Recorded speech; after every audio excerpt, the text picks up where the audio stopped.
네, 가정에서 함께하는 새벽 예배 1월 17일 화요일입니다. 온라인으로 함께 하시는 여러분들을 환영하고 축복합니다. 이제 새 찬송가 272장 고통의 멍에 벗으려고 통일 찬송가 330장을 부르면서 시작하겠습니다.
실망하니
저희 교회에 GM 장애인 사역팀이 있는데요. 우리 장애인들을 위해서, 우리 형제자매들을 위해서 많은 섬김을 하고 있습니다. 우리 섬기는 사역자들이 팀원들과 지치지 않고 여기까지 잘 왔는데요. 계속해서 감사한 마음으로 섬길 수 있도록 함께 기도하겠습니다. 고마우신 하나님 아버지 감사합니다. 우리 지체들 가운데 참으로 귀한 우리 형제자매들이 있습니다. 우리 GM 우리 형제자매들 주님의 이름으로 올려드리며 또 이분들을 섬기는 우리 사역자들 또 팀원들 하나님께 올려드립니다. 여기까지 참 잘 해왔고 또 앞으로도 잘 또 사역을 감당하게 될 줄로 믿고 미리 감사를 드립니다. 우리 형제자매들 주 안에서 참 연약한 또 지체로서 또한 함께 또 이분들을 통해서 하나님의 영광을 우리가 보게 되는데 우리 한 지체가 된 우리들이 우리 아름다운 ANC 온누리 교회를 함께 이루어 나가는데 조금 더 부족함이 없게 하여 주시고 우리 샨리 담당 전도사님을 중심으로 우리 사모님과 우리 팀장들과 팀원들 참 주님의 일을 감당할 때 계속해서 참 기도하며 감당하게 하시고 지극히 작은 자에게 한 것이 주님께 한 것이라고 했는데 우리 형제 자매들 또 섬길 때에 주님을 대하듯이 귀한 섬김의 자리로 더욱더 나아갈 수 있는 은혜로 허락해 주시기를 기도드립니다. 오늘도 하나님의 말씀을 듣겠습니다. 귀를 열어주시고 우리의 눈을 열어주셔서 하나님의 참 귀한 그 말씀을 깨달아 아는 또 삶에 적용하는 그런 은혜가 있게 해주십시오. 예수 그리스도의 이름으로 기도드립니다. 아멘. 네, 오늘 주시는 귀한 하나님의 말씀 우리 함께 찾아보도록 그렇게 하겠습니다. 마태복음 8장 14절에서 22절입니다. 제가 받들어서 읽겠습니다. 예수께서 베드로의 집에 들어가사 그의 장모가 열병으로 앓아 누운 것을 보시고 그의 손을 만지시니 열병이 떠나가고 여인이 일어나서 예수께 수종 들더라. 저물매 사람들이 귀신 들린 자를 많이 데리고 예수께 오거늘 예수께서 말씀으로 귀신들을 쫓아내시고 병든 자들을 다 고치시니 이는 선지자 이사야를 통하여 하신 말씀에 우리의 연약한 것을 친히 담당하시고 병을 짊어지셨도다 함을 이루려 하심이더라. 예수께서 무리가 자기를 애워싸는 것을 보시고 건너편으로 가기를 명하시니라. 한 서기관이 나와 예수께 아뢰되 선생님이여 어디로 가시든지 저는 따르리이다. 예수께서 이르시되 여우도 굴이 있고 공중의 새도 거처가 있으되 인자는 머리 둘 곳이 없다 하시더라. 제자 중에 또 한 사람이 이르되 주여 내가 먼저 가서 내 아버지를 장사하게 허락하옵소서. 예수께서 이르시되 죽은 자들이 그들의 죽은 자들을 장사하게 하고 너는 나를 따르라 하시니라. 오늘은 본문 앞부분에 예수님의 치유 사건을 중심으로 말씀을 나누겠습니다. 예수님은 3년 동안의 공생의 사역을 하시면서요. 우리가 1:1 성경 공부에서 배운 내용처럼 preaching, teaching 그리고 힐링 사역을 감당하셨습니다. 말씀을 선포하시는 말씀 사역, 가르치시는 티칭 사역, 그리고 병을 고치시는 치유 사역 이렇게 3대 사역을 하신 것이지요. 여기서 중요한 것은 주님은 교회에서 주로 하는 말씀 사역과 티칭 사역만 하지 않으시고 치유 사역도 감당하셨다라는 것입니다. 이 점을 우린 간과해서는 안 된다고 생각합니다. 주님께서는 12 제자들을 전도하러 파송하시면서 권능을 주셨는데요. 성경은 이렇게 기록하고 있습니다. 마태복음 10장 1절인데요. 예수께서 그의 12 제자를 부르사 더러운 귀신을 쫓아내며 모든 병과 모든 약한 것을 고치는 권능을 주시니라. 그리고 7절과 8절에 다음 같은 내용이 있습니다. 같이 읽어보겠습니다. 가면서 전파하여 말하되 천국이 가까이 왔다 하고 병든 자를 고치며 죽은 자를 살리며 나병 환자를 깨끗하게 하며 귀신을 쫓아내되 너희가 거저 받았으니 거저 주라. 아주 클리어하지요. 주님은 제자들에게 말씀 전파 사역만이 아니라 치유 사역 또한 명하셨습니다. 따라서 치유 사역은 우리와 상관없는 것이 아니라요. 21세기 그리스도의 제자인 우리가 말씀 사역과 함께 감당해야 하는 중요한 사역이라고 볼 수 있습니다. 오늘 아침 12 제자들을 파송하며 권능을 주신 주님이 저와 여러분에게도 동일한 권능을 허락해 주시길 간절히 소망합니다. 믿음으로 선포합니다. 권능을 받을지어다. 네, 믿음으로 받으시기 바랍니다. 오늘 본문 앞부분에 보면요, 예수님께서 열병을 고치시고 귀신을 쫓아내시는 내용이 나옵니다. 베드로의 장모가 열병으로 앓고 있는데 주님은 그녀의 손을 이렇게 만지심으로 고쳐주십니다. 그 표현이 다른 복음서에 약간 다르게 나올 수 있지만 중요한 것은 좀 간단히 이렇게 간단한 방법으로 고쳐주셨다는 거예요. 귀신 들린 자들의 경우도 주님은 단지 말씀으로만 귀신을 쫓아내심으로 치유해 주십니다. 회복과 치유의 방법이 이렇게 약간 달라 보이지요. 그렇습니다. 복음서를 읽다 보면 예수님의 치유 사건들이 많이 나오는데요. 그것들을 가만히 보면 치유하시는데 어떤 특별한 공식이 없음을 우린 발견하게 됩니다. 다른 말로 하면 여러 가지 방법을 통해 고치시는 모습을 볼 수 있다는 겁니다. 어제 본문에 나오는 백부장의 하인의 경우 백부장의 믿음대로 될지어다. 이렇게 주님이 말씀만 하니까 그 하인이 즉시 나았습니다. 병든 하인의 믿음도 아니고 백부장의 믿음을 보시고 이러한 선포를 하신 거예요. 다른 경우도 있습니다. 요한복음 9장에 나오는 맹인의 경우를 보면요, 침을 뱉어 진흙을 이겨 그의 눈에 바르십니다. 그리고 실로암 못에 가서 씻으라고 해서 가서 씻으니까 눈이 밝아집니다. 오늘 본문에서 베드로의 장모를 손만 만지셔서 고치신 것처럼, 아니면 말씀으로 귀신을 쫓아내신 것처럼 그냥 손으로 눈을 만지셔도 되고 말씀만 하셔도 권능을 행하실 수 있는 분인데 왜 굳이 이런 다양한 방법으로 병을 고치신 걸까요? 거기에 대한 정확한 답을 성경은 말해주지 않습니다. 하지만 다음 몇 가지 병 고침에 대한 인사이트를 우린 성경에서 발견할 수 있는데요. 먼저 예수님은 병 고침을 원하신다는 것입니다. 어제 본문을 보면 나병 환자가 주여 원하시면 저를 깨끗하게 하실 수 있습니다 라고 하니까 주님이 내가 원하노니 깨끗함을 받으라고 하십니다. 백부장 하인이 중풍병을 앓고 있는데 백부장이 나와 주님께 상황을 아뢰니까요, 주님이 내가 가서 고쳐주겠다 말씀하십니다. 주님은 오늘도 말씀하십니다. 내가 고쳐주길 원한다. 내가 가서 고쳐주겠다. 오늘 아침 이 음성을 듣게 되는 저와 여러분이 되길 바랍니다. 여러분, 나병 환자의 믿음이 무엇이었나요? 대단한 것이 아니었어요. 어제 본문 연결해서 오늘 본문 생각해 보겠는데요. 예수님이 고치실 수 있다고 믿은 것뿐이었어요. 백부장의 믿음도 다른 게 아니라 예수님께 나아가 상황을 아뢰는 것이고요. 말씀만 하시면 병이 나을 것이라고 믿은 것뿐이에요. 맞습니다. 우리의 신앙은 주님을 믿는 것이고 주님께 아뢰는 것입니다. 그게 신앙이고 그게 기도입니다.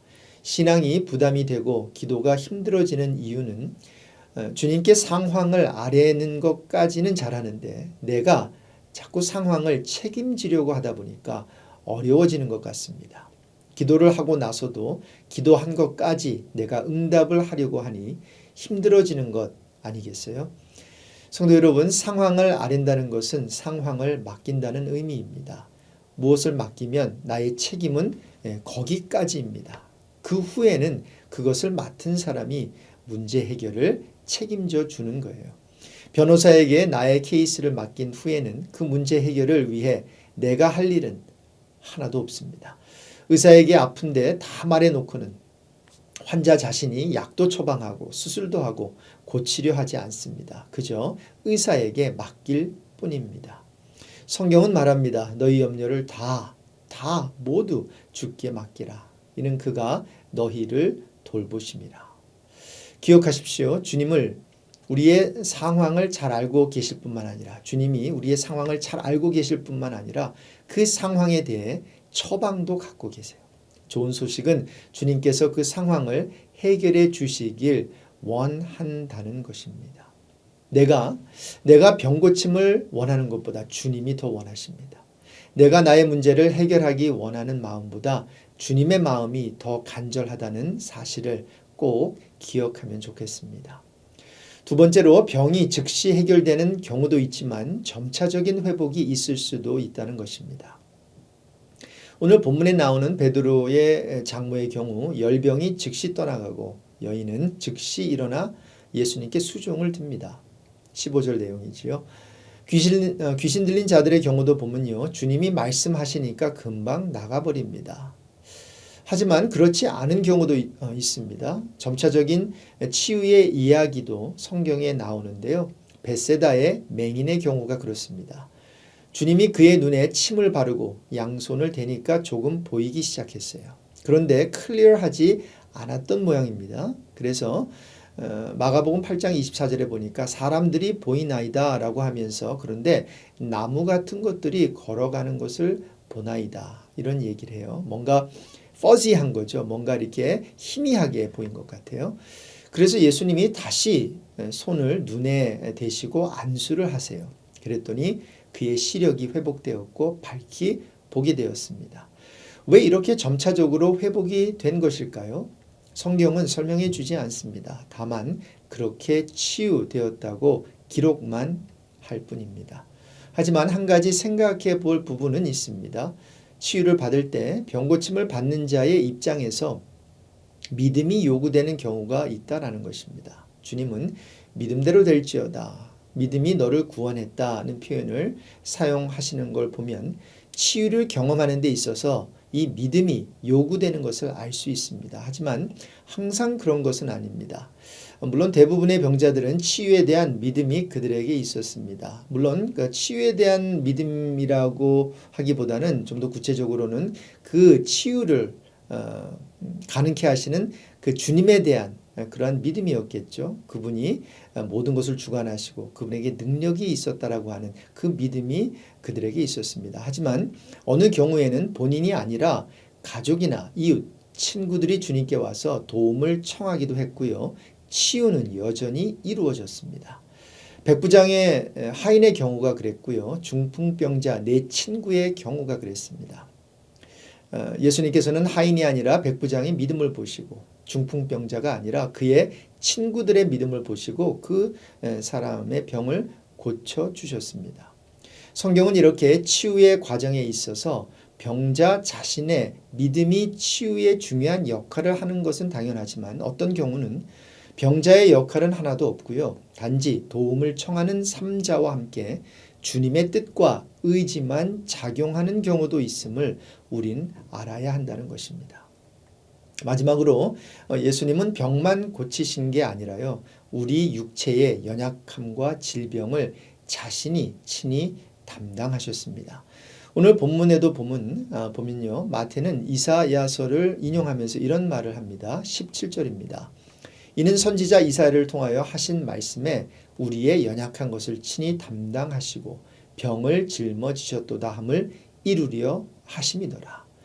이사야 53장의 말씀을 인용한 건데요. 중요한 것은 이렇게 주님이 사람들의 병만 고치신 게 아니라 직접 그들의 질고를 그러니까 우리가 받아야 하는 사람들이 받아야 하는 고통을 그분이 직접 몸소 받으시고 우리를 대신하여 당하셨다는 것입니다. 병든 자를 보시고 주님이 불쌍히 여기셨다는 표현이 나오는데요. 이같이 병든 자들을 불쌍히 여겨 그들의 병을, 그들의 죄악을, 그들의 질고를 친히 어깨에 담당하시고 십자가에 죽임을 당하신 것입니다. 그래서 베드로전서 2장 24절은 이렇게 말하고 있지요. 친히 나무에 달려 그 몸으로 우리 죄를 담당하셨으니. 네, 우리 죄. 여기에는 우리 죄뿐만이 아니라 우리의 모든 연약함까지 포함되는데요. 그 모든 질고를 지시고 십자가 나무에 달리심으로 우리로 하여금 죄에 대하여는 죽고 의에 대하여는 살게 하신 것입니다. 할렐루야. 그러므로 우리는 이런 얘기를 믿음으로 할 수 있는 것입니다. 사망아 너의 이기는 것이 어디 있느냐. 사망아 너의 쏘는 것이 어디 있느냐. 우리 주 예수 그리스도로 말미암아 우리에게 이김을 주시는 하나님께 감사하노라. 말씀을 정리합니다. 주님은 공생애를 사시면서 많은 병자들을 고쳐주셨습니다. 벙어리가 말하고 불구자가 온전해지고 절름발이가 걷고요. 맹인이 눈을 뜨고요. 귀신이 쫓겨나가고 어떤 경우는 죽은 자가 살아나기도 했습니다. 그렇습니다. 우리 주님은 병을 고쳐주시고 우리 죄를 사하여 주시길 간절히 원하십니다. 믿으시기 바랍니다. 그 같은 회복과 구원은 그러나 하나님의 때에 이루어진다는 것입니다. 그래서 즉시 이루어지기도 하고 어떤 경우는 시간이 오래 걸리기도 합니다. 하지만 믿음으로 구할 때 반드시 이루어질 줄 믿고 상황과 결과를 주님께 맡기는 것입니다. 그리고 가장 중요한 것은 우리 주님이 우리의 질고를 친히 그 어깨에 담당하셨다는 것입니다. 그래서 우리의 눈물과 고통과 아픔이 그분의 것이 되었고요. 그렇기 때문에 그 누구보다도 우리를 이해해 주시고 그 넓은 품에 품어 주시는 것입니다. 그런 주님이 오늘 하루도 또 2023년 또 1월 한 달도 우리와 동행해 주시고 우리와 함께 해 주실 것입니다. 오늘도 여러분 승리하시기 바랍니다. 말씀 꼭 붙드시고요. 함께 기도하겠습니다. 고마우신 하나님 아버지, 우리가 병을 낫기를 원하는 것보다 우리 주님이 우리의 병을 고쳐주시고자 하는 마음이 더 큰 줄로 압니다. 분명히 하나님의 때에 하나님의 그 방법으로 우리를 치유해 주시고 또 구원해 주실 텐데 우리의 그 정해놓은 어떤 시간이 있음을 알고 조급해하지 않게 하시고 그때까지 오래 참고 기다릴 수 있는 믿음과 용기와 인내를 허락해 주십시오. 질병으로 고생하는 분들은 그 시간이 단축되었으면 좋겠습니다. 너무 길게 끌지 마시고 가장 좋은 것으로 주님께서 회복시키시고 치유해 주시길 기도드립니다. 하나님 아버지, 참으로 우리의 병만 고쳐주시는 분이 우리 주님이 아니라 우리의 병을 직접, 우리의 죄악을 직접 그 어깨에 짊어지시고 십자가에 돌아가신 줄로 압니다. 하나님, 그런 예수님이 계시니 참 좋습니다. 그 누구도 우리의 그 아픔과 슬픔과 눈물을 이해하지 못해도 우리 주님은 이해해 주실 줄로 믿고 오늘도 그 좋으신 주님, 우리의 그 아픔을 치유하시는 주님이 나와 함께 동행하시기에 오늘도 좌절하지 않게 하시고 소망을 가지고 오늘 하루도 승리하게 해 주십시오. 그런 하루가 될 줄로 믿고 존귀하신 예수 그리스도의 이름으로 기도드립니다. 아멘. 이제 각자 기도의 시간 잠깐 가지시고요. 오늘 하루도 승리하는 그런 복된 하루가 되길 바랍니다. 여러분 축복합니다. 샬롬.